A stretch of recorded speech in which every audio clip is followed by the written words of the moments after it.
But first tonight, we do have major breaking news to bring you.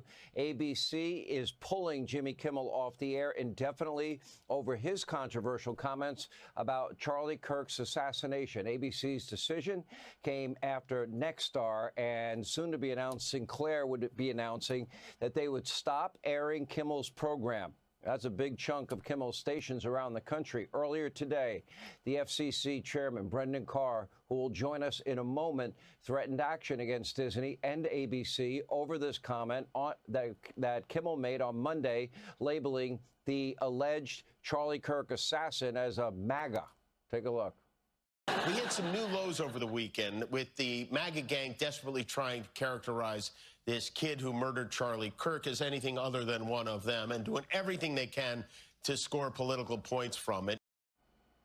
Not funny and fake news. Sadly, this was not the only vile comment about the Charlie Kirk assassination. On Monday night, Kimmel made this disgusting remark about President Trump's grief over the assassination. Take a look. This is not how an adult grieves the murder of someone he called a friend. This is how a 4-year-old mourns a goldfish, okay?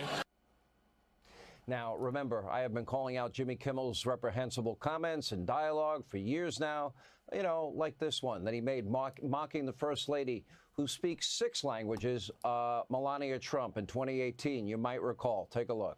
I want to really thank the First Lady, Melania, who has done an incredible job. She worked so hard on this event, and so I want to thank you. Yeah. That's good. Not a chance she did one thing to help set that up. There's no...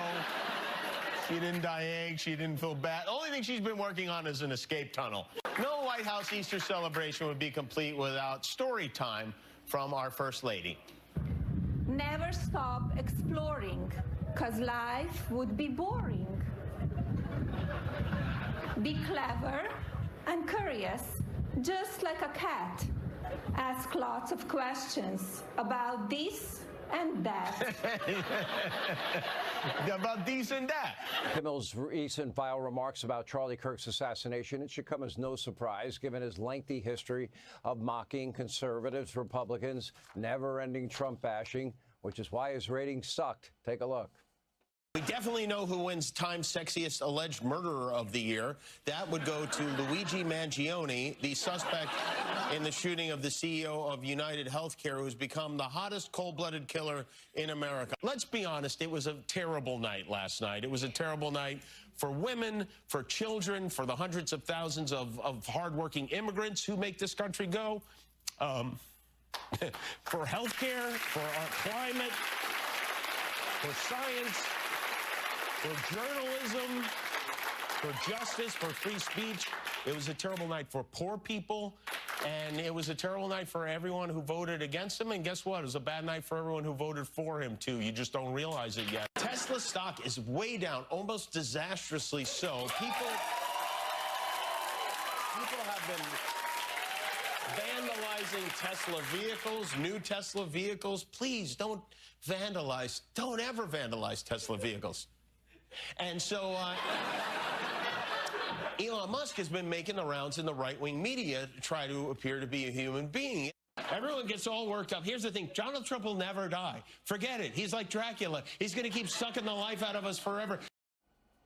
Now, President Trump, he did react to this news on Truth Social, writing in part, quote, "Great news for America. The ratings challenge. Jimmy Kimmel's show is canceled. Congratulations to ABC for finally having the courage to do what had to be done. Kimmel has zero talent and worse ratings than even Colbert, if that's possible." Now, the left already, starting with Humpty Dumpty, fake news, CNN, J.B. Pritzker, Gavin Newsom, predictably claiming this is conservative censorship. The MAGA crowd, Donald Trump got Jimmy Kimmel. That is false. I can't find a single prominent conservative voice in the country that even remotely wanted or hoped or was pushing to get Jimmy Kimmel taken off the air. Nobody. It just was simple. People changed the channel. They didn't watch him. Not one person can I think of. Maybe there's one, but I can't think of them. Now, truth be told, Jimmy Kimmel's show was failing spectacularly. I've seen the ratings. They're awful. His ratings are far below even that of Stephen Colbert, who was canceled. Now, why, you ask? This is supposed to be a late-night comedy show. It has become nothing more than nonstop, never-ending hate Donald Trump. That's the show. As a result, the ratings have been in the sewer. It has been spiraling downwards for years. And once the ratings go down, revenues go down as well. They go hand in hand. In other words, Jimmy Kimmel simply failed at his job. He lost his audience, then he lost revenue, and then stations, groups, they had enough after this comment, about a husband and father of two. They said enough's enough, low ratings, no money, what's the point? And that is the predictable outcome in television. There's no pressure group outside that was pushing for Jimmy Kimmel to be silenced. I'm sure he'll end up having a platform somewhere. He'll have a podcast. He'll be able to curse on everything.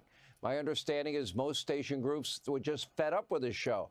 First, the TV group Nexstar, followed by the TV group Sinclair, telling Disney they don't want the show anymore. It's not working for them. They can't sell it. It's not getting ratings. And my understanding, it's going to be replaced with Steve Harvey's Celebrity Family Feud. Actually, is a good show and funny, much funnier than Kimmel. Given Kimmel's disastrous ratings, history of crass commentary, lack of any humor, chasing away more than half the country, vile attacks on people he disagrees with politically, it's not a shock. He did this to himself. Nobody pushed. He jumped. And remember, this is Brendan Carr said to podcaster Betty Johnson today, quote, what people don't understand is broadcasters are entirely different than people who use other forms of communication. They have a license granted by us at the FCC, and what comes with it is an obligation to operate in the public interest. From my perspective, it's frankly amazing his show lasted this long.